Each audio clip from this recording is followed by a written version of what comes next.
And here we go. Go Sports Radio. Carver and Cuthbert coming at you from Borrelli's Taproom in Long Beach on a Thursday. That's right, baby. CNC here with you. It is lashing in Long Beach on a Thursday. They're fired up down here on the West End. There's no question about that. They are fired up on the West End for Go Sports Radio down here. Mike Carver with you, along with great Paul Cuthbert. We have, of course, Jets Pats tonight to start week number 11 in the NFL. We'll go through all the games. We got college games this weekend. We have a lot of things going on. Paulie, great to see you as always. That is lashing in Long Beach. It sure is, buddy. Sun was out for a little bit, but it's we needed the rain here a couple minutes ago. We needed the rain a couple minutes ago. There's no doubt about that. And I see you got your Ranger hat on, and for a variety of reasons, they did actually pot a touchdown last night in Tampa against the Lightning. We will get there. But the real reason you have the Ranger hat on is where we have to start today. Okay. And it is a tough morning, not just in the New York hockey community, in the hockey community in general. Larry Brooks, Paulie, unfortunately passed away this morning. Very short battle with cancer. He got sick very quickly, 75 years old. And when you talk about, growing up, me and you, in the New York area, who was the voice, of covering New York hockey? It's Larry Brooks, like that for decades and decades here in this town. And whether you loved him, hated him, I think everybody respected how much he loved the game and how much he put into his columns and the slap shots on Sunday and everything. Tough loss, Paulie. 75 for Larry Brooks today. Yeah, as a we're New Yorkers, so obviously I'm hitting 56 this month, so I grew up with Larry Brooks, back before phones and laptops and PCs and all that other stuff and the internets. Just real quick, Larry was awesome. You just mentioned before, loved and hated, but I don't think he was ever hated. I think it was just more. He just had he just called it like it was. He was real. Finding out today, real quick, Mike, is just you find out today how revered and how respected he was in the sports writing industry and just in sports alone. I'm saying he sometimes rubbed. Oh, absolutely. There were Islander fans. I disagree. There were Islander fans who really didn't like Larry because they thought he was just a Ranger guy, and that's not true. He advocated a lot. He wanted the Islanders to be good. He never wanted the Islanders to leave. He wanted the Islanders to be good. Obviously, he would go after the Ranger fans would sometimes get upset with him because he'd tell it like it is with the Rangers. Obviously worked for the Devils for a time period. I didn't know that. Was involved in all aspects of New York hockey and covering the game. Deservedly so, Paulie, in the Hockey Hall of Fame as well. In 2018, he went in. There's just and like you said, you listen to all the stories today about him.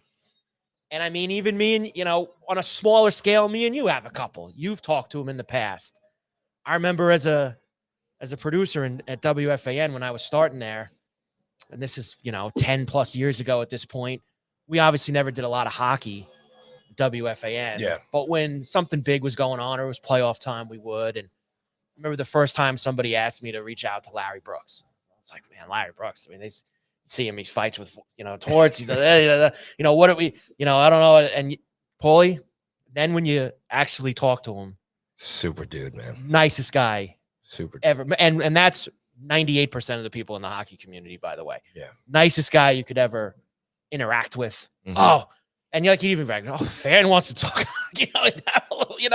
Well, Larry was just an amazing figure in the sport here and locally too, Paulie. It's just such a tough. Yeah. And do yourself a favor, everybody, today. Check out the feeds of search Larry Brooks today, and you'll see all the commentary from colleagues that he worked with throughout his career and everything else. And you nailed it, man. He was a class act. Like I said, had the privilege of interviewing him a couple of times, and it was even as a writer, he's an icon. I was a little starstruck even just interviewing Larry Brooks a couple of years ago and stuff, and he was just great. He was a big Sinatra fan. I knew that. Remember when me and you used to be on Yahoo Sports Radio, I had him on there and queued up some Sinatra to have him on the show. But real quick, just want to read this from the Rangers. Obviously, the team he's covered pretty much his whole entire life. The entire Rangers organization mourns the loss of Larry Brooks, a titan in hockey journalism for nearly 5 decades, which is incredible. His coverage of the sport, the NHL, and the Rangers, in particular for the New York Post, helped connect our fans with the team and the game they love. Larry's impactful work was rightfully recognized by the Hockey Hall of Fame when he received the Elmer Ferguson Award in 2018. Our thoughts are with Larry's family and friends during this difficult time. And it goes on and on and on. Yeah. Gary Bettman put out a statement today, and like I said, it just continues. Islanders put out a nice statement about him. Yeah, I used to love his Sunday columns. Slapshot was awesome. And again, he was great because, he would get people fired up. I mean, I thought he's one of the smartest guys when it came to the Rangers. And he told it like it was. I saw a story this morning that I forget who was telling, but that even Dolan would reach out to Larry to talk to him about the team. Yep. But not on the basis of Larry was going to go and report anything that Dolan said to him, just to get his thoughts and pick his brain. Like, what are we doing wrong here? What would you do? What would you? And that was, and he said, and Dolan said, and that, and he never printed any of that. He never went. Nope.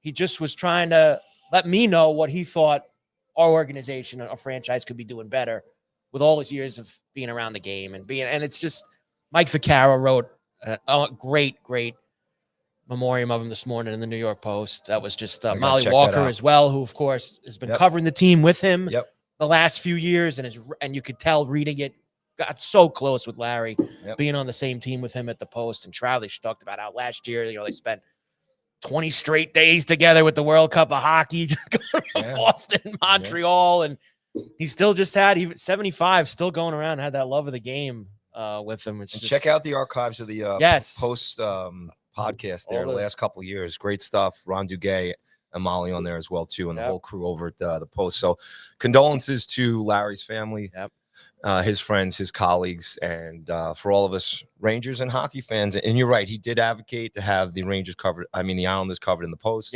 And again, I had no idea he was a communications director with the Devils in the beginning. So we had a really good relationship with Lou Lamoriello and everything else. But look, great icon, a New York icon, a New York guy. Just, so New York, a little sad today in the sports. It certainly is. Even the baseball guys today, like, he'd stop by in the summer when there was no hockey and do a Yankee game here or there for the Post. And even then, a sport that he wasn't related, he'd go in there and he'd ruffle feathers. He'd ask some questions. Absolutely. He'd get in the mix, even at Yankee Stadium or wherever he would be. So rest in peace, Larry, and of course, all the condolences to his family. And the Rangers, we'll get more into it later, putting up a touchdown for him last night. Rangers got a win for him last night, which is good. Man, 2 in a row. What is that? 13 goals over the last 2 games? Flying high now. Our cousin Vinny's back, baby. That's all it was, huh? That's all it is. That's all it was Trocheck. One of your favorite sayings amongst us is tremendous. Tremendous. And Vinny has been tremendous. Tremendous. 2 games. Trocheck, tremendous. That's it. That's for what the Rangers. Was. But we'll get into hockey later. We will do a little hockey, but we'll start the sports portions, Paulie, of today. With, of course, we do have a local playing a big game tonight. We start NFL Week 11. Foxborough, the Jets and the Patriots here. Of course, the Jets have won a couple games in a row. The Patriots 8-2, best record, tied with a couple teams in the AFC. Pretty good. They're playing unbelievable football. Impressive. And the Jets come rolling in on a short week on the road. Tom Brady, who? Yeah, I know. Drake May, one of the favorites for the MVP right now. This is a tough spot for the Jets tonight. Very tough spot. We talked yesterday about how Aaron Glenn's keeping the cards close to the vest when it comes to his lineup, his injuries and his quarterback and all of those things. It's really upsetting a lot of people, and especially in the local sports area here. Everybody's a little ticked off at Mr. Glenn. Because I don't think that nobody likes, and I actually saw, I think it was Boomer who said, he's just doing this. He's getting everybody and he's also doing it to take away from how poorly the team is playing. Maybe, yeah. So it's working. Instead of the focus being on the players of how they haven't gotten the job done, he's shifting the focus to go after me and let me back like the tough guy. I still don't like it. I don't care. I'm not into it. I don't need it. And I know I told you yesterday that I thought maybe tonight the Jets would be able to give you a little something. on the road in a short week. I've changed my mind. I think they're going to get smashed. How about that? I think they're going to get smashed. I think the Patriots are playing really well. It would be astonishing if the Jets gave these guys a game time. Well, I mean, what's your feel here? You think look, they hang in there for a quarter or two, or you think New England just comes out? New England's got a great opportunity here to go 9-2. Yeah. Kansas and City, get a little extra rest. Put the Bills behind them a little bit. I mean, this is. I agree with you. I think New England goes in here in the sharp new uniforms and winner tonight, and they take care of business. I think as you get later and later into the season, these Thursday night games become tougher and tougher on the road teams. I think early in the year, when you're not as banged up,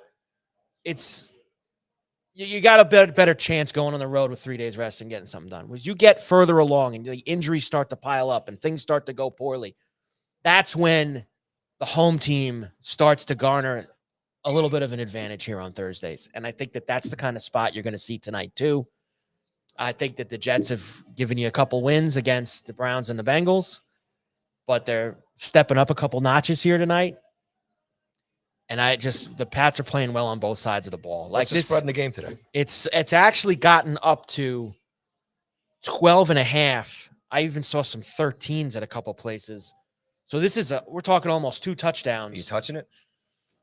I would lay it with the Patriots tonight. All right. I think I would lay it. This game, to me, Paulie, has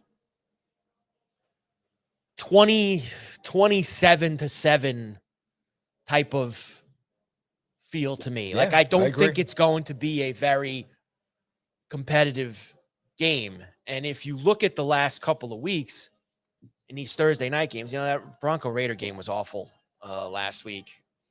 But the Raiders were able to wait cover till Monday night. Now baby. that was now look. Wait till Monday night's game. That was a division game with the team on the road getting some decent amount of points, and they were able to cover and play it close. So it's a similar situation tonight, but I just don't think that the Jets have got it in them tonight in this game. So I think it's looking good, man. I think it's Pat's big. Yeah. This evening. I agree. Diggs has a touchdown in 3 straight games. I think Diggs will score again for the Patriots tonight. It bothers the hell out of me. Steve likes the Patriots defense to score a touchdown. I got no problem with that either.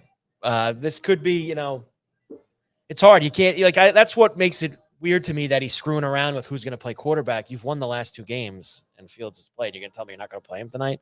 So stop being a moron. Just admit that's who's going to be playing tonight. There's no reason to hide it. What are you trying to hide in this aspect? So this week on who's going to be the starting Jets quarterback. Well, look, it is what it is. But that's kind of where I'm at. So you think that they do have a shot tonight? No. Oh no, not at all. Okay, because it made it sound like you thought that maybe the Jets would be in this. No, game. Not at all. I apologize if I gave any inclination. I thought you were kind of leaning into it. And now also, is the weather going to maybe be like this up in Foxborough? That place is going to be rocking tonight up in Foxborough. The team's going to be rocking. Team's going to be rocking. It's going to be a big night for the Patriots. Pats 27-20. I'll give you a score, too. I like that score. 27-20. 27-7. Yeah, I like that one. 27-7. Okay. 20-point win. Maybe it's 31-10, but I'll lean into I like under, and I like the Pats to cover the big number. How in general the Pats defensively this year? They're better with Vrabel. Better. Yeah. They're better. He's coached them up. They've got some good pieces. Got some good guys in the secondary. They play a lot of man, which not that the Jets can throw the ball anyway. But you know what the Jets are going to look to do tonight. They're going to look to run the ball. Fields is going to look to run around. They have a good enough front seven where I think that's going to be. And once you lean on the Jets and you get now, this didn't work in Cincy, but Cincy has the worst defense in the league. The Pats don't have that kind of defense where if you can get up a couple scores, force the Jets into throwing even more, it's just going to get even uglier. Yeah.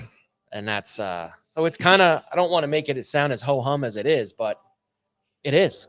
It's as ho-hum as it is, Paulie. They're going to take care of business tonight. 8:15 start, and it's an Amazon Prime game. This is Thursday night's Amazon Prime. We all as sports fans have to figure out where these games are. Thursdays are. Who's broadcasting? Now, if you live in our area, you do get that game. You don't have to have Amazon Prime to watch that game. Okay, that's nice. If you're in the local market, if you're in New York or New England night, you get it on either, whether it's 4 or 5, Fox, NBC. maybe so they'll pipe that game in. Amazon's doing a pretty good job with Monday Night Hockey. Have you checked it out? I have. Really? Pretty good. Well, they have Friday nights. They have the NBA. So Monday Night they now have pretty good. They have NFL Thursday, NBA Friday, and hockey on Monday. Now, I'll admit to you, I haven't watched the Monday night NHL. I actually thought it was only in Canada for the game, but it actually is everywhere. You can watch that here in the States, the Monday night, because I thought it was all Canadian teams and it was only on Canada. But you've watched it. Well, hold on a second. I mean, I have to admit, I may have just pulled up the NHL Network feed, and maybe that's what they were broadcasting. So I'm not 100%, but I haven't gone to watch it. I got to say, the Amazon, the graphic work, the commentary, the broadcast, I thought it was pretty darn good. And I'll look into it, and you might be right. It might be just in Canada, but we'll effort that. You know what I'm going to do on Monday night when the Cowboys are beating up the Raiders on Monday night, which the Cowboys have been awful on the road this year, so I don't know if they're actually going to beat up on the Raiders, but maybe halftime, whatever. I will flick over to Amazon and see if I can get the hockey up on that. Find out who's playing. So tell me who's playing Monday night on Amazon, and I will go and see. And I will test it out and see if I can actually see hockey later. We'll pull up the schedule. See what's going on. So there's Jets Patriots. They're going to start week number 11 this evening. The other local for this week is the Giants, who we talked about a lot yesterday. Dable out. Kafka will be the interim head coach. They will start Jameis Winston on Sunday, which I think is a fun move, at least from a watchability standpoint, because he was fun in the press conferences yesterday. He's in New York. He's now, but Paulie, you need a little personality. It's better than that drone Russell Wilson who gets up there and gives you these canned BS statements that he likes. Well, he's putting on his own show too. I got to tell you, in his own way. I mean, if you look at both of the press, the interviews, as to say, the scrums, It was a tale of two worlds, obviously, in terms of where they both are. But, when you look at I just think back when Wilson got signed and, I think he went to a few Knicks games last year and he had the big Giants jacket. He was a big show. And, at the time, obviously, we didn't know where the season was going to go or whatever. And so everybody, mentally is thinking, okay, Russell Wilson is our starting quarterback. Right. And now when you look at them 10 games in this crazy season that it's been, and as far as the personalities involved, and you've got three quarterbacks there right now. Yeah. The young kid, Jameis here, and Wilson, three completely different personalities. And it showed, I tell you, it was just very unique yesterday watching the two do their own interviews. And one guy is, dancing happy and everything. And Wilson's like, yeah, I'm getting paid. I'm here. I'm ready. And he wasn't ready the other day. And he wasn't ready. What's he doing? He looked like you didn't want to. He's got so much time to be ready. It's over for him. He should go. I don't know. Pack it in. He might get some playing time this weekend. You never know. No, not this weekend. You got to if you're going to put Jameis in there, you just let him ride the whole game. Let him run and gun. And like I said, this is a game where he could throw 3 touchdowns for the Giants and at the same time he got that skill set? And throw 3 touchdowns for the Packers. He could throw them to them. What's his history? I'm not too familiar with it. Look, he has all the talent in the world. Number 1 overall pick out of Florida State. Won a national championship. Obviously Tampa was tough. He's had a bunch of stops since then. Spent a lot of time as the backup in New Orleans. Went to Cleveland. Got a chance to play a little bit. He's been around. One thing when he gets in, it's fun and gun with Jameis. He's going to move the football down the field. But the other part of that is he's going to throw the football at the other team too. He's going to do that because he's just loose. He's just fun. He's going to throw interceptions. He's got a knack for those interceptions being returned for touchdowns. I was thinking a little bit, not to cut you off, I was thinking a little bit what you were saying yesterday as far as, Dable getting fired. Right. And, you can't really fire Bowen at the same time. Because, when you think about these guys, even though it's a frustrating losing season, these are systems that they've been working on since training camp. Correct. All through the way. So, you fire the head coach. You got to keep your OC in there, obviously, for the offensive side of things. And, yes, defensively, too, even though you may want, I was one of the guys who wants this guy gone too, Bowen. But it kind of makes sense in terms of salvaging things. You can't really go scrap everything right in the, no matter where you are, as Right. far as trying to be productive and going forward, because at least you do have game plans in place, and hopefully these guys will just go out and Look, produce.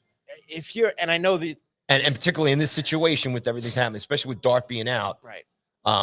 It really kind of shines a lot what you were saying yesterday, that with Kafka in here, at least these guys know the system. Well, that's the thing. Like, you can't halfway through a season completely gut everybody out. Like, you just, because you need to still play 7 more games. Like, you still have to get there. And for the most part, listen, you can make a move like firing your defensive coordinator, but all you're really going to do, Paulie, is you're going to have the linebacker coach, the secondary coach, the defensive line coach, whoever it's going to be. He's going to then step up and be the DC, but he's going to be calling the same stuff you've been doing. Yeah. He's running. You're not ripping the playbook up and starting over in week 11. Like, that's just not going to happen. You're going to get through the rest of the season with the stuff that you've been doing. So that's why it becomes difficult to do that. Now, they could have got rid of Bowen and had somebody do that anyway. That's just, but they might have went to Kafka and said, would you, because Kafka's not a defensive guy. You prefer that Shane stays on and runs the defense. Well, yeah, I've never been a head coach before. I really don't, I need somebody who's used to doing that. Yeah. So not having a new guy who's never been a DC come in as the linebacker coach or whatever coach and start doing it. So that's where it becomes a tricky situation. If you're 2-8, and I know this gets tiring for Giant fans because it's been now look, I never shed a tear for them. They've had 3 of the greatest Super Bowl wins of all time. So I'm in a lot, and 2 of them fairly recently for anyone who's, really 30 and older, got to really experience it. So I never shed a tear for the Giants' misfortune, but it's been a lot of years of losing. And I know you hate hearing this every year by Thanksgiving, but wouldn't you rather lose the games at this point? And I know, I understand you have your quarterback now, because here's where moving up now gets you into, you don't need a quarterback.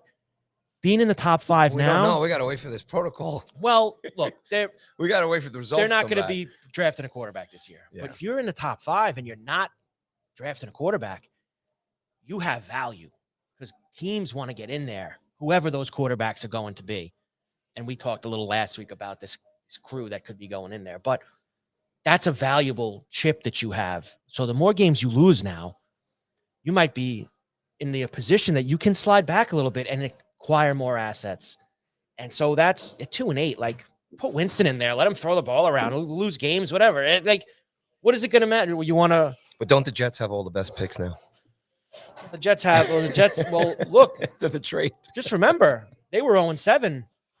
Now they're 2-7. They have the same amount of wins as the Giants. Yeah, it's crazy. So they're going to be in it. Everyone thought, the Jets are going to have the top pick. Yeah, not so fast, because this is what the Giants did a few years ago when they didn't end up with Drake May or Jaden Daniels. They started winning games in late November through December. The Tommy Cutlets game against the Call, they win all these games, and then suddenly you're picking 4th, picking 5th, and you're not in a position to go and get those guys instead of picking 1st. So sometimes nobody wants to go out there and say, I want to lose every game that I play. Nobody's in for that, but it's helpful. These guys are all prideful, because what's one thing these players are always doing too, Paulie? They need to always put good tape on. Yeah. Because there's always somebody, they always have to be playing for that next job, whether it's with the team they're on or the next team. So you're never going to ask guys, listen, we want to lose this game. So people who say that, it is ridiculous. But it's not bad to lose them either, if you actually do. Letting Jameis go in there and throw the ball around. I don't think the Giants win this week, but I think that you'll have an enjoyable watch, having fun with Jameis out there. Well, it's funny. I didn't think there was going to be much to watch, as far as this weekend's concerned. But you see the press conferences yesterday. All right, fun. I got to give this guy a shot here. He's minus 200 to throw an interception. He will throw a pick and the Packers have a pretty good secondary. Talk about Green Bay on the other side of this game as far as the importance for them. Here. Well, look, coming off the loss to the Eagles on Monday night, they're in a spot where they need to get moving a little bit here. As far as I am not the biggest backer in the Packers. I haven't been. Some people have gotten on me. Some people in not just this chat, other chats. Don't tell the Gallaghers. I know. I'm not a big Packer guy. They haven't really, other than beating the Lions the first game of the season, it just hasn't been very impressive to me. Their offense looked pretty poor on Monday night against the Eagles. Defense obviously played well, and that's kind of their calling card. Now, we've seen how bad the Giant D has been the last few weeks. This should be a week where they should be able to go out and move the football on this Giant defense. So I don't put the Packers on the same tier right now as I do the Eagles, the Rams, the Lions. Even though they beat the Lions week 1 in Green Bay, if the Lions played the Packers in January, I'm taking the Lions. I don't care where the game is. Okay. I'm going to take them. So that's kind of where I'm at with the Packers. This is a game that they should win, but they have 2 games this year. Both were at home, Paulie, that they should have won and they lost. Cleveland and Carolina. Yeah. So I don't think anything is a given for the Green Bay Packers in there. But I think that they will win the game. That number could be tricky, though. 7.5. Maybe a little Jameis Winston Giant pride on Sunday. Because when the Giants have given it to you, it has been at home this year, is where you've had some of their better efforts against the Chargers, the Eagles. That's going to be something to look out for, too, is the turnout. Giants turnout. Well, I'll say this.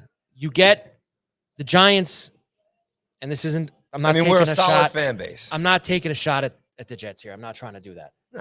The Giants have – obviously a longer historical, more, fan base. Mm-hmm. They love Sunday at 1. They love all those things. And they hang around a little bit longer. Whereas Jet home games in November and December could be tricky.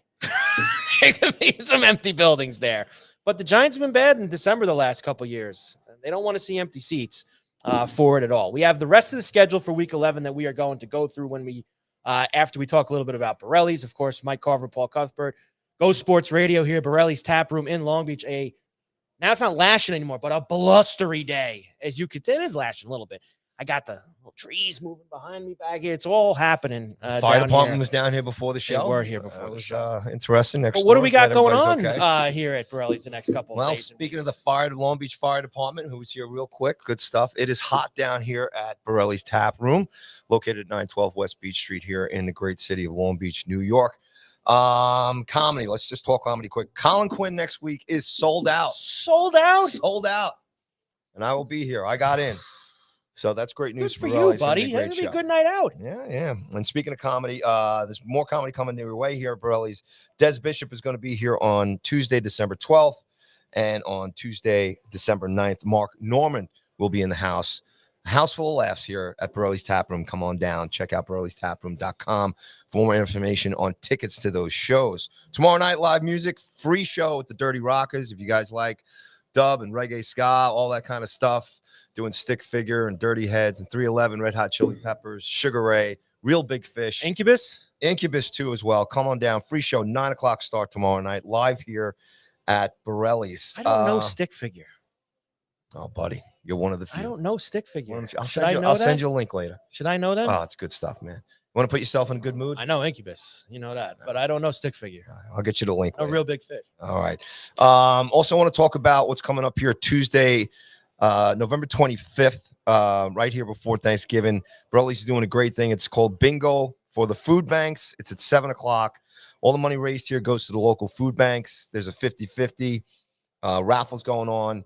And you come in, you purchase a bingo card, and it goes towards the food banks, and or you can bring down some food and donate that as well, and that will also allow you to get a bingo card too. So that is Tuesday, November 25th, right here at Borrelli's Taproom. That is bingo for the food banks. Come out and do a good thing for the local food banks here in your community here at Borrelli's. And as usual, Thursday Night Football coming down here. Great specials, food and great craft and specialty drinks here, and the brick oven pizza. You can't go wrong here. And Thursday, like I said, Thursday Night Football. You got Saturday college football and all the NFL stuff too. And we'll let you know about some more specials later on during the show. Vodka pie.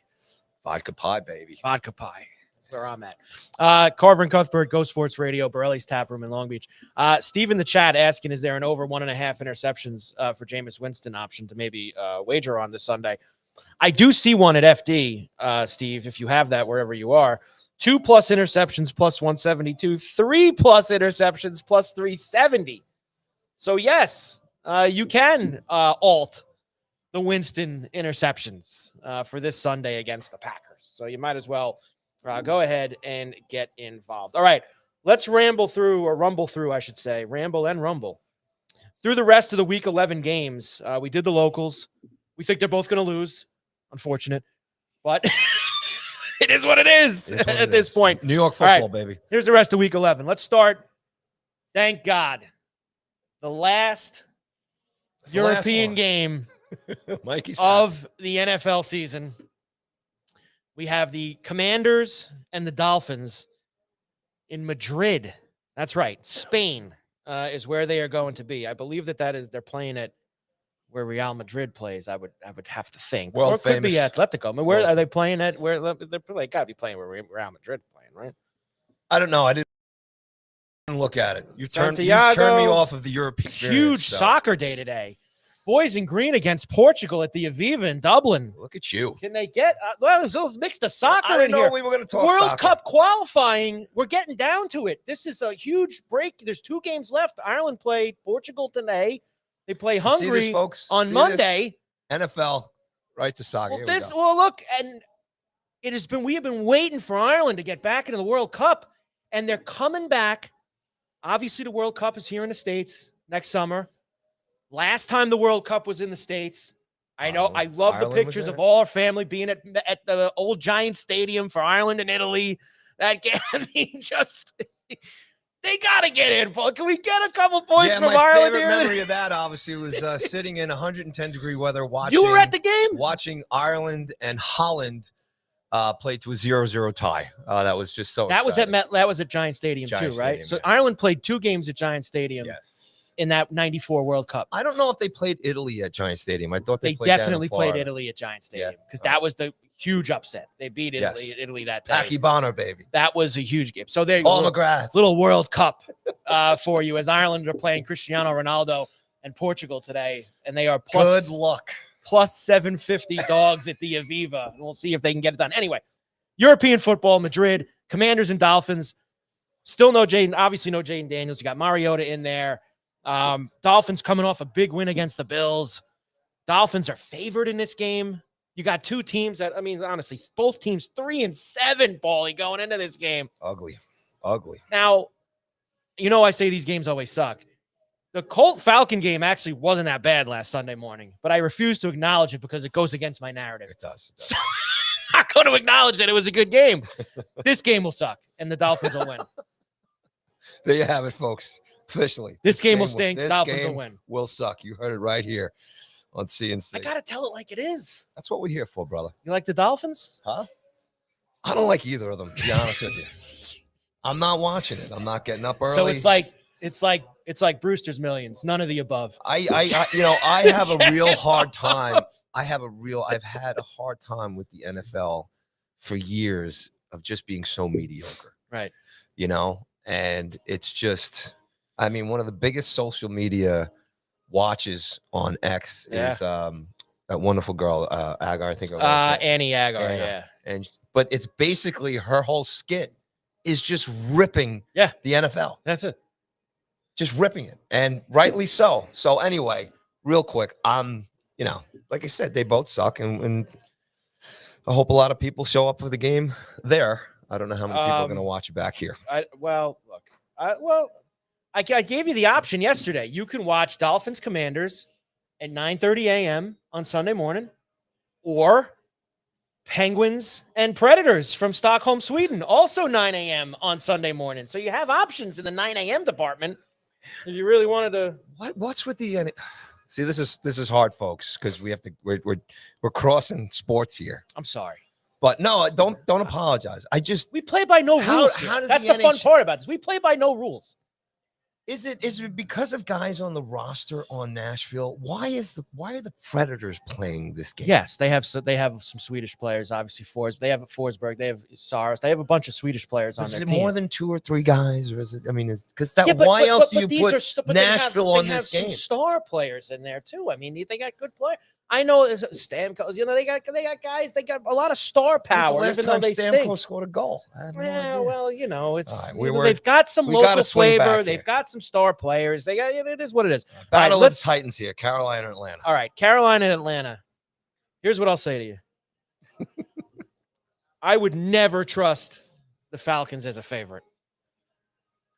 I would never trust Carolina. Like Carolina, these are the spots where you could play Carolina. When they're dogs, they seem to stay in these games. And I can't, honestly, Paulie, I think Atlanta wins. I don't think that they'll cover the number. I think it's a 3.5 right now. I think it's probably some field goal game. I wouldn't feel comfortable definitely from a betting aspect playing this game. But I think Atlanta will win the game. I disagree. I think Carolina's got to have this game. They got to win this. They got to have the game. Got to have. Now they're 5-5. Atlanta's costs. 3-6. Carolina's been but 6 wins in the NHL right now is woo. The NFL. Yes, it's like we have a chance to get that. It's not wrong. Now they destroyed them at home earlier this year. Game was like 31-0. They blasted Atlanta in Carolina. So all right, let's move on. Let's go to this game because this is a good one. It's a sweet game. Couple 6-3 teams in the below. Now, Buffalo coming off a completely gutless and embarrassing performance in Miami. Call this Buffalo Bills. Gutless and embarrassing performance in Miami last week. Tampa coming off losing at home to the Patriots. This is a tough stretch for Tampa. They played New England last week. They play Buffalo this week. They got to go to LA and play the Rams next week on Sunday Night Football. So really tough stretch for them. The number, Paulie, Buffalo been about a 5.5, 6.5 point favorite. I don't feel very good about the Buffalo Bills right now. Well, you expressed that yesterday. But this is the type of game that they'll bounce back and they'll win. They'll win this game. I don't think I would lay 5.5 or 6.5 with them. But I think the Bills will beat the Bucs. I think that you'll get a good Josh Allen performance. They'll get a turnover, something. And at home, they're a different animal. That's a tough trip for Tampa. The weather's probably going to be miserable. I don't think it's going to be good in Buffalo on Sunday. They had some snow there. I saw them put the shot out. They had the snow out on the field. It's that time of year in Buffalo. It's you don't get a big window of nice weather in that city, and their window's already closed, and now the bad stuff's there. So I would be incredibly impressed if Tampa came out of there with a win on Sunday. That is a huge game for the Bills. And the place, just for fun, I went and checked out tickets for the game. Okay. Well, you can't get in there. Well, I'm going to tell you, there's a couple things at factor there. There's a lot of resale. Not a lot. This is also, remember, small, but it's also the last year at the old house. Every game everyone's trying to get in there one more time. So it's Tampa Bay is going to be dealing with that. And you got have to deal with that I anyway. went to a Tampa Bay Buffalo game once in Buffalo. The T.O. was on the Bills that year, and they wore the throwbacks. They're wearing the old 60s. Oh, sweet. The white helmets with the red old standing Buffalo. Yeah. They're wearing that this week. Yep. Which they wore in the Monday night game against Atlanta. Graphic designers weren't very talented back then. No, they did. But look at the money they're making off of it now. Bills Bucks, good early game on the slate there too. Chargers into Jacksonville as well. Chargers 7-3. Looking good. The Jags 5-4, who blew a 29-10 lead against the Texans and Davis Mills in the fourth quarter last week. I know I'm saying this on a lot of games this week. I don't trust the Chargers on the road to get this done. Really? I don't. I don't know. I don't trust the Chargers. Now, this has gone down. It was 3.5 early in the week. It's 2.5 now. 2.5, you can maybe get me. I definitely wouldn't do 3.5. I'm watching something from last night on the TV in here. UMass played Northern Illinois last night. Mike, tell everybody about all the amazing TVs here at Borrelli's Taproom. There are 9 huge TVs all throughout Borrelli's Taproom, and you can come and watch the games. And they just had a clip of the UMass game last night. I told you about this yesterday. You want a little action tonight, Paul? UMass and Northern Illinois. 0-9 UMass hosted Northern Illinois. They were down 35-0 at the half. Northern Illinois was 2-7 going into the game. They were down 35-0. They kicked a field goal to get on the board. It was like 42-0. They kicked the field goal to make it 42-3. They started shooting off fireworks in the stadium at UMass. They put a field goal on the board. They're shooting fireworks off last night. Oh, man. Uh, It's kind of like the guy at Madison Square Garden for the first few games. Josh Allen over 30.5 rushing yards. Yes, Doghouse Riley. Get it in there because that number, when it's getting low because he hasn't been running a lot, he's going to run a little bit more because when they have a bad week like they did last week, they usually step up and do a little more. I don't trust the Chargers. I trust them. You trust them. You like the Jags. I do like. Oh, you like the Chargers. I like the Chargers. Give me the Jags. Okay. Give me the Jags. You got them, man. On Sunday against the Chargers. In that, I can't believe. I mean, the Jags got to have that game. I mean, everyone's got to have it. I know. Everyone's got to have it now. Yeah, everybody's week 11. Well, unless you're except the Jets and the Giants, they don't have to have it. 3 or 4. They don't have to have it, but they still got to have it. Now, Bears Vikings in Minnesota. They're 6-3. Hot Bears. But they've been kind of playing with fire the last couple of weeks. Down 10 to the Giants in the fourth quarter at home. Had to come back. Week before, they blew a huge lead to Cincinnati. They got a winning record. I know. It's amazing. I like the Bears. Me too. Taking the Bears on the road, getting the points. Now, Minnesota's favored. That should say something to you. But I think the Bears are going to win the game. Outright dog win for the Bears coming up. Bengals and Steelers. Now, these two played a wild Thursday night game about a month ago. That was I think the first or second game Flacco played for the Bengals, and he went berserk. And then we played a wild game, and the Bengals ended up beating them. Bengals 3-6, Steelers now 5-4. Now you talk about. I know we're making a joke now. You have to have it.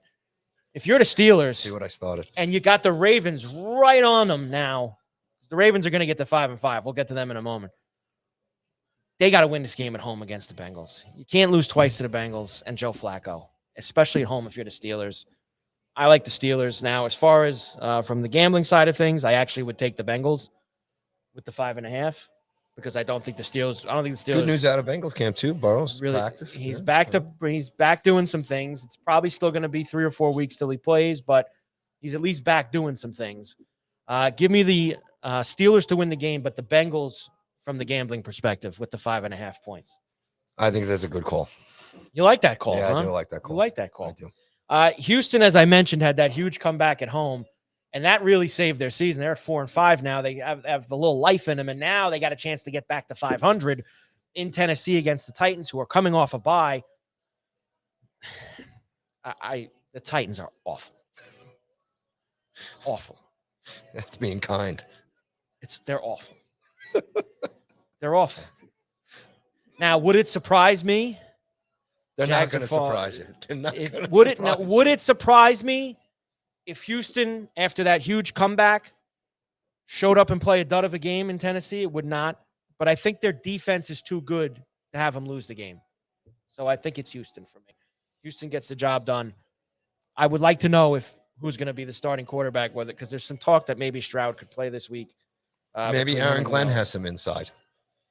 Yeah, don't ask Aaron Glenn. He can't tell you who his own starting quarterback's going to be. Definitely not going to get out of him who's going to be anyone else's. Later games in the 4:00 East window. Niners are in Arizona against the Cardinals. Cardinals got routed by Seattle last week. Niners have had a rough couple weeks here, and they have fallen to 6-4. They need to get something going here. Tricky for them on the road. They've had some good road games this year. They've had some poor ones. I just think that they're better than Arizona. It's San Francisco for me. I'll trust this week with the Niners. Agree with you. I don't think that's really hard, that one there. Game of the weekend. That's right. Yeah. Game of the weekend. It is. Seahawks and Rams in Los Angeles. Both teams, obviously, 7-2. Two of the best teams in the NFC. What McDonald's done in Seattle, they haven't lost a road game. I think it's 8 or 9 in a row on the road outright that they've won. Rams, I think, are one of the two best teams in the NFC, and I think Seattle's right there with a chance to maybe jump them this week. Stafford's the favorite for the MVP. It's a hell of a game. Love the game. Love it. Love it. 4:05 start. I lean to the Rams, but I've gone after Seattle on the road a few times, and it's come out bad for me. But I lean to the Rams. Yeah, I'm with you there too. But I'd love to see Seattle shake things up and win that game. Wow. Love Look to at see them you. shake it up. It Look at really you. would. Shake it Well, up. I think everybody has been admiring what the Seahawks are doing this Right. year, and could be a statement game for them. Right. You know, so I think as an organization, It's a big game. This is it would be exciting to see the Seattle Seahawks go in there and shake things up. Shake it up. We'll see. Shake it up. 4:00. Good stuff. There you go with that. And then you also have the Ravens and the Browns in that 4:00 window on Sunday. The Ravens, of course, were 1-5, and now they're 4-5. They've won 3 in a row. They've got now Lamar didn't practice on Wednesday, but I mean, is he really going to be hurt again this week? I'm checking to see if he practiced today at all for them. I don't know if their practice report is even out yet for it. But if Lamar's in there, Paulie, this is a smash job for me. I think that the Ravens now have the eyes on the prize. They can get back to 500. They're the favorites to win the division. I'd be a little skeptical laying points with them if Lamar doesn't play. If Lamar does play, it's 8.5, 7.5, 8.5. I think it's a double-digit win for them. I know the Browns defense, sometimes they can keep them in games. I don't see it here. I think that the Ravens now got a little bit of a train rolling for them, and I like them. Yeah, I think that's a pretty easy pick too. KC and Denver. This actually also, along with the Rams and Seattle, very big game on the AFC side of things. I think out of all these teams at the top in the AFC, Colts, Patriots, Chargers, Broncos, I think the team that people have the least amount of faith in is Denver because their offense 85% of the time looks putrid. And then for some reason they have these games where they're down in the fourth quarter where they look like the 2001 Rams. So I can't really get a handle. Their defense is very good. Their offense is bad 85% of the time. Chiefs off a bye. I love the under in this game. If we're talking that end of things, I think this is a low scoring game. And I think the Chiefs win in Denver. Something around the tune of 20-10. Where they cover that number too. I really like the under in the game. I think that the Denver's going to have a hard time scoring against Kansas City, and I think the Denver defense is good enough to hold Mahomes in that 17-20 area. So. Great rivalry, obviously, with these two cities. KC having the better of it over the last many years, I should say. But I'm going to take the Broncos at home here. Okay, Broncos. And let me tell you, Chiefs losing. They're 5-5. Exactly. Chiefs can be in. I think Denver's got to go out and do their job here this Sunday. You know, and I think I'd love to see a lot of people around the country are pulling for the Broncos this weekend. I'd love to see it, but I have to see that one to believe it, Paulie. I got to see that one to believe it when it comes to that. Sunday night game is awesome too. Yes. Lions Eagles in Philadelphia. Of course, Eagles huge win on Monday night. Lions went into Washington and completely destroyed the Commanders. This is the kind of game that can determine potentially home field in the NFC. And if the Eagles win this game, because they got their game up on the Lions, and they're still tied, but I still believe the Rams and the Seahawks are going to kind of split with each other, and they're going to beat each other up down the stretch. That this is another game that's going to propel the Eagles into that top spot. I like the Eagles and what's going to be a really good game on Sunday Night Football. Yeah, I think this is a chest-beating game for the Eagles here if they win this at home. And just, continue to probably just take charge of what's going on in the NFC. There's one thing I will say that could be a problem for them. There's clearly something going on, and it's not even a question anymore. I mean, A.J. Brown basically he's not happy. And the Eagle offense has looked a problem at times. If Detroit comes out, and Detroit's offense is unbelievable, they come out and they put a couple early touchdowns up on the board. I'm skeptical that the Eagle offense can suddenly snap out of it and start playing in a shootout. I think they are a team that needs to play from ahead. And the Lions have the kind of quick strike offense that, the Lions need to go in there and hit them in the mouth early in that game, and they would have a chance. But I still like the Eagles on Sunday night. Well, only putting up 10 points last week. They're going to have to probably be a little more adventurous against Detroit. That was a tough game Monday night in Green Bay, and that Detroit's going to push pace. Detroit. You know, Campbell's looking at the tapes. He looked at the tapes. He's going to push pace. And I don't know if the Eagles don't want to get in a game that's going to be 34-31 on Sunday night. I think Eagles want to try to keep this into more of the lower scoring street fight type of game. And if they can, I think that they're going to be. I think that is what they're going to be able to do. And I hope as fans, that's the kind of game we get to. We need games like that because I didn't, I hate look, there has been worse 10-7 games I've watched in my life. Whatever the score, 13-10, 10-7, whatever that was the other night. But I much prefer the 34-31 games than the 10-7 games. That's just Monday night Cowboys Raiders, whatever. Watching Monday night hockey, I think. Who's on the Amazon game on Monday night? No, I think the Cowboys off the bye. That would be who I would say. Raiders are awful. They are so bad. So I can't. Was Carroll there last year? Or was this his? No, this is his first year in Vegas. This is his first year in Vegas. So not going well. Why don't we take a break and come back and do the college? Do a little college, dip into some hoops and some NHL. Yeah. We'll try and get as much in as we can. I told you Orlando could have been a problem for the Knicks last night. I did say that they've had trouble with Jalen Orlando in the past. So it didn't help. He got hurt, but I'll say this about Jalen Brunson. There's a lot of times he's walking out with boots on his foot, and then a couple days later, he's magically fine. I'm not, look, I hope he's not really hurt, but Paulie, there's how many times. You think Jalen's putting on an act? I don't know. How many times? I don't think he's putting on an act, but I think show? that they're a little over dramatic with Brunson sometimes with the injuries. There's been like 5 times in the last 2 years that people thought, oh, he's going to be out for so long. Look at him. And he's back like the next game or two. Like, just so. They're a little over dramatic with sometimes with the Brunson stuff. We'll rip through college games. We've got hockey. We've got baseball too. Judge is going to win another MVP tonight. Does anyone care? No. Well, you care. So there you go. Paul Skenes wants to be a Yankee. So problem for them is the Pirates could keep him for another 5 or 6 years. They don't have to trade him to anybody. Go Sports Radio, Carver and Cuthbert, Borrelli's Taproom in Long Beach. We're having a good time. Good crowd on the stream today as well, which we love to see. We'll come back and we'll do a little more with you right after this.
Don't believe me. Yeah, and we're back. Just talking about me and Tommy down here at Borrelli's house. Tommy bartender. Tommy the man. And he's got this. He's an Eagle fan. I'm a Bills fan, and it's the same thing. Like when the Bills sucked, I got so into a pattern of my game was always at 1:00 on Sunday. It was so nice. I was like, I knew every Sunday 1:00 the Bills were going to play. And now, of course, the last 4 or 5 years, 6 years, the Bills have gotten good, and Josh Allen is a big star, and all this. So now, 75% of my schedule is Sunday night, Monday night, Thursday night, 4:25, all of it. And look, that's the price you pay for having a good team. But I could use some more Sundays at 1. I don't mind Sundays at 1 sometimes, like I've had the last couple of weeks. So hopefully we can get a few of those moving forward. Carver and Cuthbert, Go Sports Radio, Borrelli's Taproom in Long Beach.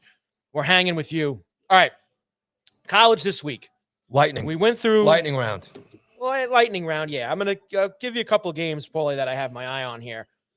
First of all, Friday night, Clemson, Louisville.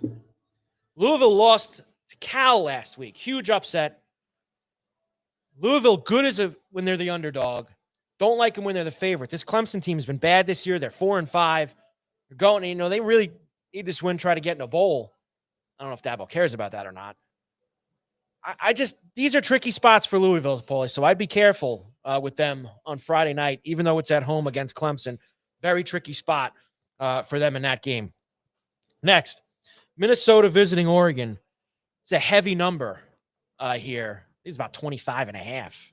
Oregon's laying in this game.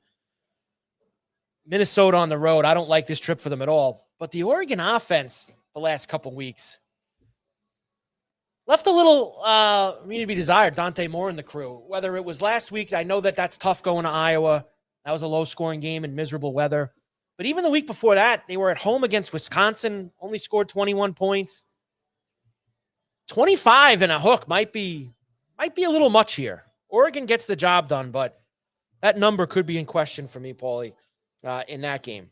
As far as Saturday goes, I already told you yesterday, the smash-down special of the week is Notre Dame against Pitt. Saturday noon at Pitt. I don't care. Play the game at Pitt, South Bend, the Moon. This is Notre Dame's last chance to really put a hammer on somebody who's a good opponent, and all the talking and all the things we did yesterday about that. So I love Notre Dame against Pitt on Saturday afternoon. Indiana's laying a unbelievable number against Wisconsin. It's like it was 30 the other day. I think it's down to 28.5 now. Indiana's they're going to win the game. Wisconsin has had problems scoring points all year. It's Indiana. The question is it by 30 plus? And the way that, like I said, Signetti, now I thought he would do this against Penn State last week, and they ended up in a fight in Happy Valley, but this game's at home. He wants style points whenever he can get them. I don't know if Wisconsin's defense will allow him to get all the style points that he wants, but because they might not score, that might allow Indiana to cover what's a very, very big number that they're going to have. Texas A&M is now 9-0, as they're going to be at home for South Carolina. This is also a noon kick on Saturday. That's a tricky number, too, in the 19.5 to 20.5 range for Texas A&M, but they will get the job done in that spot. Now, Michigan and Northwestern, Paulie. At Wrigley Field, At baby. Wrigley. Love it. On Saturday. So this is the yearly Northwestern Wrigley game, which is always cool. And give me the points with Northwestern at home. At home as you can be in the friendly confines against Michigan. Don't let anybody from Michigan hear you say that. You know what? Whatever.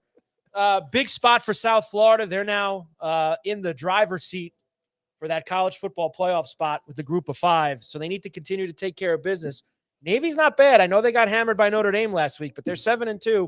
Still think South Florida gets the job done, though. I don't know if they cover the 9.5, but I think they get the job done in terms of getting a win there against them. Now, 2 huge games in the SEC. Let's do these back-to-back. Oklahoma into Alabama against the Tide. Alabama laying 6.5. Alabama's in a spot right now. In fact, Alabama wins their last 2 games. They'll play in the SEC title game no matter what. Oklahoma, this would be massive for them because they're still alive, Paulie. I think they were 11th in those rankings we talked about yesterday, 11th or 12th. They're right there. And a win over Alabama. They beat them last year at home. And this is a better Oklahoma team. I think, though, at home, Alabama's going to have themselves in good order here. This is another one. I know I hate doing this. I don't know if I would want to lay the 6.5. Could be a tough game. But Alabama gets involved and theoretically eliminates Oklahoma from their dreams of possibly making the college football playoff. And the other massive SEC game is Texas and Georgia on Saturday night. Between the hedges, huge game. Texas needs it bad. Texas actually also, they hold the cards in the SEC. If they win out, they would play in the SEC title game because they play Georgia and they finish with Texas A&M. They have some opportunities to maybe save their season after a couple of early losses. You thought maybe they were going to be in a little bit of trouble. They can now kind of dig themselves out of that here in Georgia. And I actually, believe it or not, boy, I like Texas on Saturday night. I like Texas Stadium, man. The place is it's rocking, not easy, but I will absolutely. You want to give me 6.5 points with Texas on Saturday night? I'm going to take it. All right. I think they're going to be in. I don't think Georgia's defense is as good as it's been the last few years. Now I know last week I kind of went after them with Mississippi State. I didn't think they'd lose, but I thought Mississippi State would hang around, and they smashed me in that one. But you know what? I'm going to go to Texas here in this game coming up. Now, a couple of others I'll give you that I got my eye on. Any chance for UCLA this weekend? Chance to do what? Cover the number? 31.5? I don't think so. No. I think Ohio State wins the game 38-0. Now, this was we were talking about this last week about the layup games, you know. They could be tricky. Yeah. But not this one. No. Not that. You know what it is? It's going to be hard for UCLA. I think it's going to be hard for UCLA to even score any points. A couple of other good games. This Virginia-Duke game is massive in the ACC as well. Duke favored. Again, this is usually a good spot for me. As from the gambling, I know this is like a system play for me. The unranked team favored over the ranked team, Virginia. Gotcha, yeah. But Duke, this is the third time this year Duke has been in this spot. And they burned me the first 2 times. I will not go back to the well for a third. I like Virginia against Duke on Saturday. Iowa USC, a big game because USC, they still have an outside chance, Paulie, of maybe getting into this playoff. Okay. So they got to take care of Iowa at home. I like USC more at home than I do on the road. So it's a bit of a number. It's 6.5, but I think that they're going to be able to get the job done. The old LA Coliseum, baby. The old LA Coliseum. Still standing. At least they want to stay home, unlike UCLA, who wants to leave the Rose Bowl and go play at SoFi. That's going to be years and years of courtrooms and litigation that's going to be involved in that. The Rose Bowl, man. Leave the Rose Bowl for SoFi Stadium. We're going to leave for that. Late night special with TCU and BYU. 10:15 East kick. Late Big 12 after dark in that game. BYU off their first loss of the season. I like them at home against TCU. Provo, Utah, baby. Provo, baby. It's Provo. It's home of the Mammoth. Home of the Mammoth. I'll go to see the Mammoth tomorrow night. This week, yeah. Yeah, I watched a little bit of the Mammoth in Buffalo last night. Skiing in between games. Skiing between games. In Dorado, too. As far as any other ones that yeah, those are pretty much the big ones. Those are the biggest ones kind of on the docket. What about Manning and Tennessee there? Tennessee's laying a monster number, right? 39.5 against New Mexico State, no problem. Utah-Baylor's an interesting game. Utah's also kind of crept themselves into a spot where they might be able to backdoor a playoff position. They're laying 7.5 on the road at Baylor. That could be a little tricky for them. And Georgia Tech's visiting Boston College, who are, I'm just going to tell you about, they are horrible, Boston College. Horrible. They got their doors blown off last week by SMU. At home. A couple of big boys hosting Texas A&M gets SCAR at home, and then you got Miami, Florida holding this. Miami against NC State, and Miami needs to win their games, and they need a lot of hopes and prayers to get themselves into potentially ACC title game and things like that. So big weekend of college football for you right there. Love the games, love the matchups. We have other things to attend to as well. This is the time now too, man. If you got a fireplace, you know that you're probably turning the heat on in the house right now. You know, Okay. some cold beers. Got to do it today. I mean, it's frigid. This is just Saw is this great woman time walking to by be with a dog. I mean, she looks like either she's going to inside an the igloo. home, Like, inside at home on the couch, or hanging out down here at Borrelli's to watch the game. Hey, they You got the pizza oven cooking. I mean, it's where you want to be. There's no question about it. Carver Got a great Cuthbert, happy hour here. Mondays through Fridays, talked about 3 to this 6 last p.m., week. buddy. I mean, how about the $10 plates with the wings and the cheese $10. pizza? Can't get nothing for $10 anymore. I mean, they got Surfs. I mean, they got the Miller Lite drafts for $4. The Surfs Up are on the. Where's my football special? It's a $35 Surfside bucket right Them there surf for size, footballs on Saturdays and You Sundays. hear that, Surfside? We love you guys. We love you guys a lot. Surfs Up for the $35 buckets coming up on Friday. All right. We talked, of course, at the top of the show about a little hockey in terms of unfortunate passing of Larry Brooks. But now let's talk about what the Rangers did last night, because they actually went into Tampa and they put a touchdown up against the Lightning. They've scored 13 goals in their last 2 games. This is it. Rangers are back. No, this is it. I mean, this is the corner, you could say, has been turned. The season is gonna. It's a complete different trajectory now. Being a little, I don't think so. You're acting like me over there.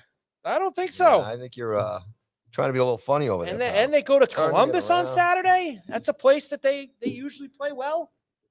All right. Well, once again, I'm wearing this New York Ranger cap made by the great guys at We Bleed Blue, and primarily in respect to the great Larry Brooks that we lost. Tuned in last night to watch the Strangers play the Bolts. What a first period! And I'm telling you, man, you know, look, there's a couple things that are happening here, but the number one thing is, there's no doubt about it, Coach Sullivan having Vinny Trocheck back in the lineup is just, it's changing everything. Panarin, Laffy, I mean, that's all you need, right?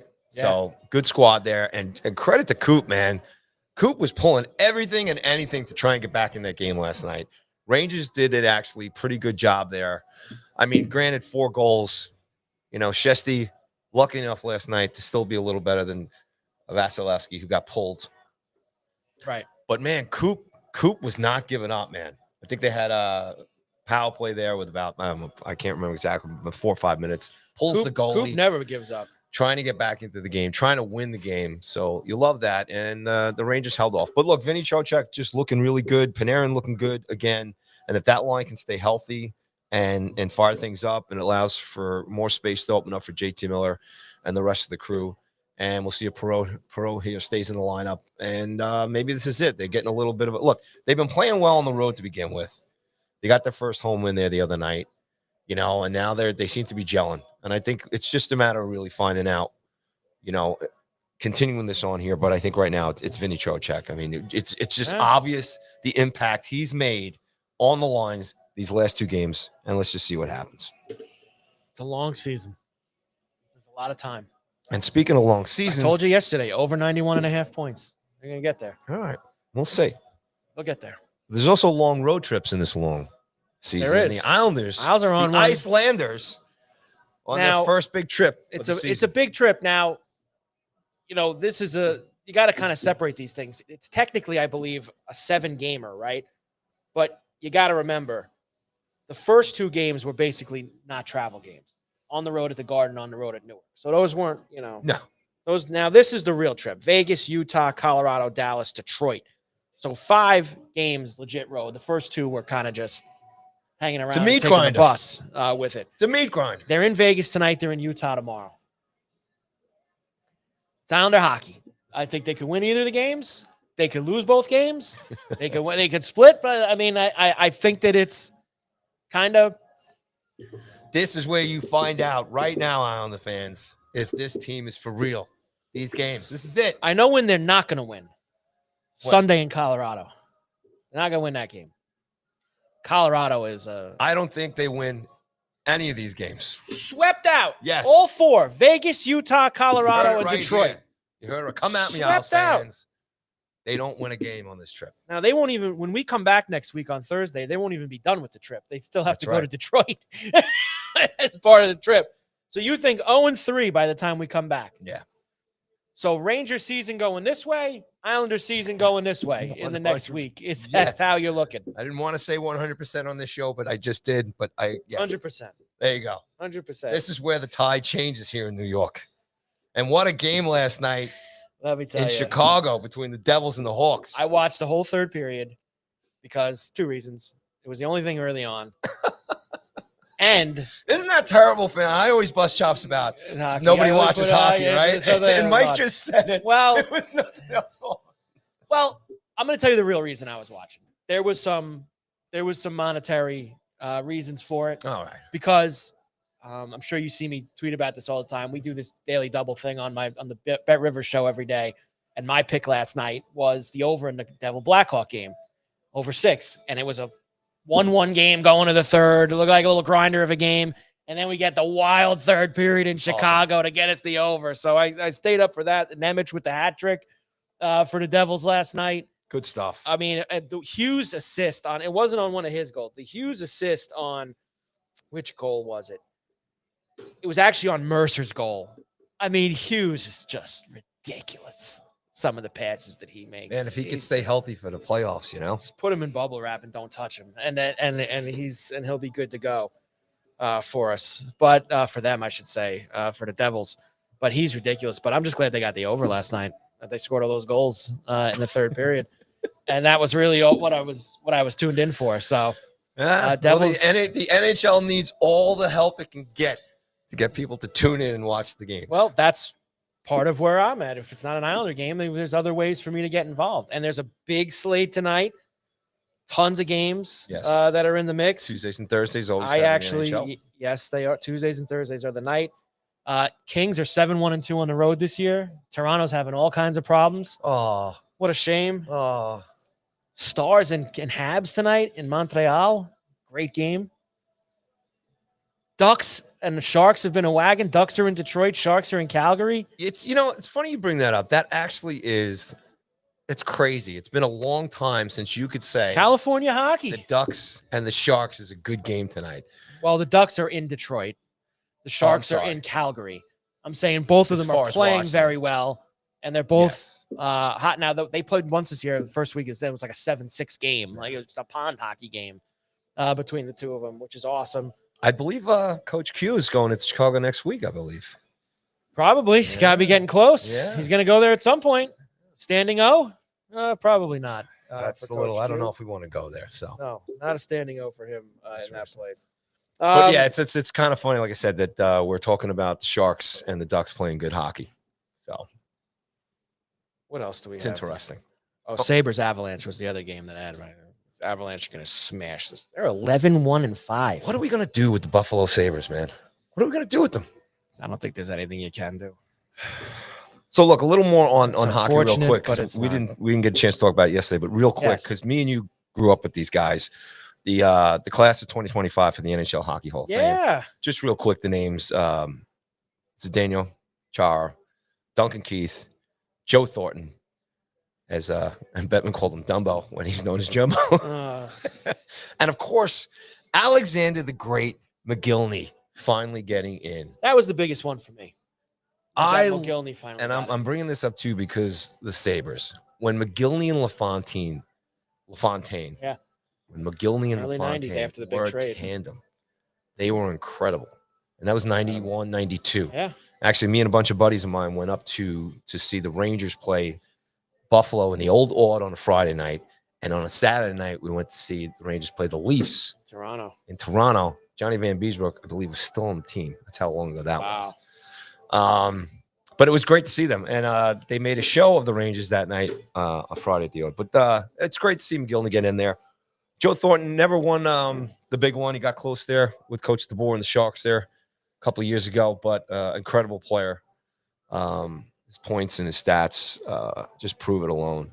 Duncan Keith, man, just a legend in Chicago. Those Stanley Cup teams, all the playoffs run. Those runs back there when the Kings and the Hawks were trading off Stanley Cups, man, those were some of the best Western Conference playoffs hockey you'll ever watch. Incredible run. Those two teams. Yeah, those guys are just great. And Zdeno, a little bit of Islander in there with you, Yeah. And mostly Bruin. I mean, that's but Great run with the Bruins, Stanley Cup Finals, You and know. actually when we used to do the hockey show years ago, we were part of that, watching that run against Vancouver. So congratulations to those guys. You know, I just the one thing, and it bothers me about it. What bothers you, Mike?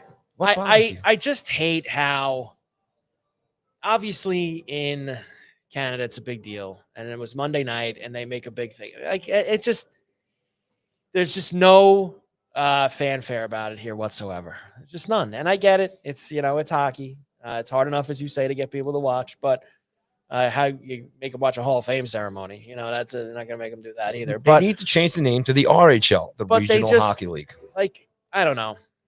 They need to market it a little bit better. I just make an event out of it. It's like ho hum. All right, it's a Monday night. Well, Monday night. It's a Monday night in Toronto. We're gonna put the guys in the Hall of Fame. Give me one quick example of what the NHL could have done to make that, or where or when would they have had that ceremony? I don't know. I'm sitting here killing them, but I don't have the answers. I don't know. A Saturday night. Well, first of all, the problem is it's in the middle of the schedule, right? The start of the season. So, right. Again, they tied it in with the Leafs. I'm here complaining about it, but I also don't have the answers. Yeah. So I guess I'm the moron. So you're not. I think the NHL has had a problem with this for decades. They just do a bad job of promoting some of their stuff. That the NHL and baseball are bad with stuff like this in terms of baseball doesn't have anywhere near the problems that the NHL has. As far as exposure, you look at the numbers for the World Series, the playoffs, forget about it. I don't even think you can compare the two. Dodger numbers. I'm not talking about stuff like that. I'm talking about just how they promote their game and other things that they do. So, but it's all fine and good. Everyone loves that. Great guys got in. I was most excited about Mogilny. That was the one that really, for me, because it's been so long, that he deserved to be in. So that's it. All right. That's all that I can. Talking about big stars in other sports too. We got to finish because we got a few minutes left. Is baseball stuff? Yes. Because we'll do this first. They're gonna hand out the MVPs tonight. Judge is gonna win. I think Judge is gonna win. I kind of bellyached about it yesterday. I don't know why we have to wait 6 weeks. I feel like people have, like even this week, like, oh yeah, Scooble and Skenes won the Cy Young. Oh yeah, that was last night. Like, congrats to those two fellas. To those guys, but like that's kind of where I'm at with it. Stuff like that with MLB in terms of waiting 6 weeks to hand out their awards. It's foolish. Well, they kind of stacked it too. They took about a week to do all this. Well, Monday they do the rookies, and Tuesday's the managers, Wednesday's the Cy Young, Thursday's the MVP. Find another way. Make a big event out of it and do it within the first, they've got 2 or 3 days till the wild card game started at the beginning. Make everyone vote Sunday night. Get the awards out Tuesday, like before the playoffs start. Like, let's go. Well, you know what? We're going to be talking to 2 top sports writers next week on the show. Sure. And we'll have to bring this up. We should promote that again. Next week, Ted Bamford from Chicago, great writer, and Blackhawks beat writer too as well, is going to join us. And Denny Bernstein from LA is going to come in here. Not come in here physically. I wish the guys were coming in here. That would be awesome. But we'll be talking to them too. But those guys, they would have the answers and some insight as to why these things are done the way they are and how they vote and everything. Yeah. We'll hit them up on that. As far as the GM meetings going on, that story came out yesterday how Skenes, this was Randy Miller who covers the Yankees, I believe, had it. Skenes has told people that he wants to be a Yankee. Well, how nice of him. Teammates. Teammates. Allegedly, he's told teammates. He's probably told Livy Dunn. He's probably told everybody he wants to be a Yankee. I mean, Livy Dunn was shopping for that apartment in New York City. He wants to be a Yankee. Fine and good. I would love for Paul Skenes to be a Yankee. Here's the problem. He's not going to be. So just come on, Mike. So you're just going to now crush. I'm not saying he's never going to be, but he's not going to be anytime soon. I'm already writing him into the lineup. Come on, Pirates starting rotation have control over this guy for like another 6 years. But if there's any team that would give him up for a boatload of picks, it is the Pirates. A small contract. It is the Pittsburgh Pirates. I don't disagree this that. Is perfect for Cashman. You need to understand This is all they have to get people to come to the games. They don't care in Pittsburgh. They haven't cared there for decades. They have good fans there. I know, but they don't. The ownership is awful. Nutting is awful. The ownership is bad. Don't care. It's a write-off for them. You can't just get rid of Skenes that when he's got stadium is that on the much river. control It's left. beautiful. People just come in there to have hot dogs and soda and beers and stuff like that. It doesn't matter who's on the field. It's a shame. I love the Pittsburgh Pirates as a franchise. And Willie Stargell and the old Pirates won back in the day. Skenes won't win a title in New York. It's not possible. He needs to go to Philly. Everybody needs to go to Philly. Steve, everybody's got to go to Philly, I guess, to go ahead and win a championship. Come to New York. Make it happen. Now, look, it's not. Will it happen someday? He's going to get traded from Pittsburgh? Yes. Is it going to happen in the next, in my opinion, 2 or 3 years? No. He has too much. He's too young, and they have too much control. Could they get the most from him now? Probably, but I don't see it happening anytime soon. I'm going to disagree with you. I think something happens. I think Pittsburgh. When you start, you see, and maybe he doesn't come to the Yankees, but I bet you they get rid of him. It's smart by him, Skenes, in this aspect to kind of get this out there because it starts to, and they were already getting the questions. Oh, you're going to trade Skenes? You're going to trade. Now you have, he wants to go there. And now, listen, this is a good thing for the Yankees because guess what? The last few years, nobody wants to go there. So having somebody that actually wants to play for the Yankees is a good thing. Everyone wants to play for the Dodgers now. Nobody wants to play for the Yankees. So it is what it is. Dodgers. Did you see Cashman on Zoom yesterday? He didn't, of course, we mentioned he didn't go to Vegas for the GM meetings, but he did talk to reporters on Zoom. Now, my favorite part of it. Busy. My favorite part of it was when he was asked a question about, I guess Aaron Boone made some comments at the end of the year that about the analytics. The Yankees were the least analytical team in the AL East, which is complete nonsense. They are, I don't care. And so Cashman, quote, he's trying to bring the fans into the dugout with the commentary constantly about the front office pulling the strings. None of that's true. And that's the stuff guys like me have been saying for years is that Boone is a puppet and that Boone has no say whatsoever. They sit in his room before the game mapping out who's coming in first, which pitcher's you know coming who in shot second, that argument down? Susan Wallman did on I know she did. I don't believe her either. No? I don't believe any of them. Gotta believe somebody, now, look, Mike. I will admit they don't have communication during the game. There are absolutely things that Boone has to decide on the fly on his own, such as what pitchers. But do I think that they have a meeting before every game? Him, Cashman, and the nerds have a meeting before every game, and they go, well, if it's the sixth inning and we're up a run, we're going to this guy. And if it's the sixth inning and we're down 2 runs, we're going to go to this guy. And if it's the seventh inning and we're up there, they go through all that. They are not the least analytical team. And Boone, I get him trying to scrape that off of him because I'm one of the guys who's champion. They think he's a puppet for the Cashman analytical machine. But I don't believe any of them. I can't believe any of them anymore. They've done laughing and lying. I can't do it anymore. If these guys would just freaking produce in the playoffs, we wouldn't have to talk about this at all. They wouldn't drop balls if they wouldn't, if they wouldn't. Here's what the Yankees. You want to know what the Yankees? You want to know what the Yankees really need? Tell me. I know what they really need. All of us, Mike. And I know it's all of us. I know it's easy. Need. I know it's easy to sit here and say, "All Skenes." Of course, go spend $900 million and sign the 3 best free agents and go and do all that. You want to know what the Yankees really need? They need some guys on that team with some stones, okay? Because they haven't had it in a while. They've got all these guys who kind of looks like it doesn't matter, rolls up. They need some guys like they used to have. You know who had some guys with stones this year? The Blue Jays did. Guys like Clement, guys like David, guys who are, you could tell that they're scrappy players. Springer. These are tough guys who are not afraid of the big moments. And the Yankees don't have those guys. They haven't had them for the last few years. And that's where the problem lies because everyone talks about pitching. And I get that. But it's not just the pitching. Yankees, man. It's the Yankees lose the same way every October. They come in trying to bludgeon you with a home run heavy lineup. And Cashman they did were this. a little different. And Cashman did this yesterday too. 90% of the teams that hit the most home runs in the playoffs end up winning the World Series. He's not wrong about that. And you got to hit the long ball. I get it. Well, it was home runs that won this World Series. You can't be your entire offense. Okay. And I think the Yankees do base a lot of things on that. But the guys that they have, they just have too many guys that, especially 5 through 9 in the lineup. It's a longer tough. It's a longer conversation. Don't have Clemens. Because if you watch the Dodgers and the Blue Jays series, they left tons of guys on base. Right? And obviously the big games that were won in that series were won on the long ball. You know what I'm saying? So it's a longer conversation. I agree with you. I think all of us as a Yankee fan base, we want more small ball. We want more of that stuff.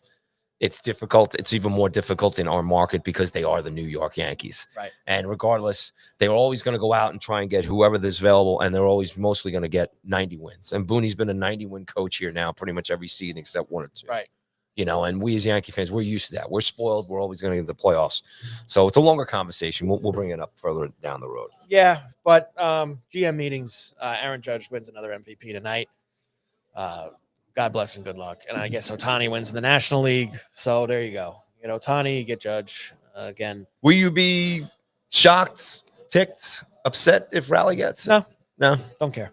Don't care. Don't care. Right. I don't. I actually, if you want to really get down to it, I know that there's like an analytical and there's a data thing, and look, I think that Cal Raleigh actually was the MVP of the American League this year.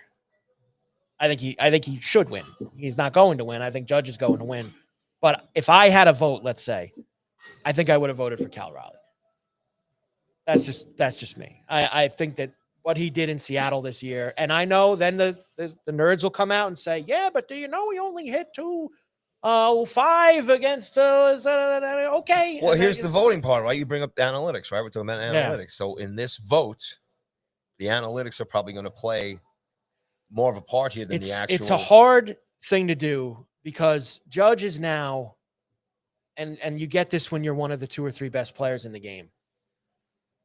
It's almost like, and this is why, when LeBron was at his peak, he couldn't win every year. And McDavid can't, you can't give McDavid the heart every year. When you're the best player, you're of course the most valuable player in the league every year. There's no, it's just, and Judge has become, of course, if Judge didn't play, the Yankees would be nowhere near where they are. If Ohtani didn't, you can take him off the Dodgers, maybe a different story. But Ohtani, the same thing. He's always the most valuable player. I thought that Raleigh had a special year, and I think it's one that should be recognized, and I think that he should be the MVP. Well, I'll say this about Raleigh. Ohtani and Judge both had better support around them. Oh, no question. So what Raleigh did, and that's on that team, which had a special run this year, right. I factor that into the guy hit 60 homers. I mean, it's more.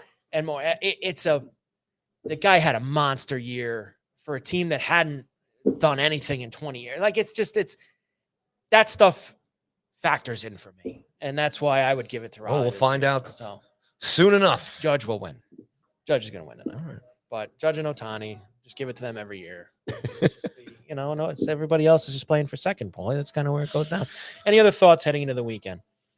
No, just excited. Lots of great stuff. It's a great time of the year. There's so much going on right now. Especially if you're a football fan, this is just peak, as far as college football and the NFL. And it's nice to see the hockey and the hoops get going here too. So, just looking forward to it. And thank all the fans who've been tuning in these first 2 weeks as we've gotten off the ground here with the Carver and Cuthbert show here right from Borrelli's. And we look forward to continuing to do this. And we can't thank ownership and management here enough. And hey, come down here this weekend and for one of these football days because it's a great spot, folks. It's unbelievable. We ain't lying, man. What's going on? We ain't lying. It's Come really down to great. Borrelli's. Carver and Cuthbert, Borrelli's Taproom in Long Beach, Go Sports Radio. Another great couple shows this week. We will be back next week, Wednesday and Thursday, noon East. You mentioned Tab's going to be on with us on Wednesday. Denny B is going to be on Thursday. So we'll get all those things cooking as well. Everybody have a tremendous weekend. Enjoy yourself. Come down to Borrelli's as well.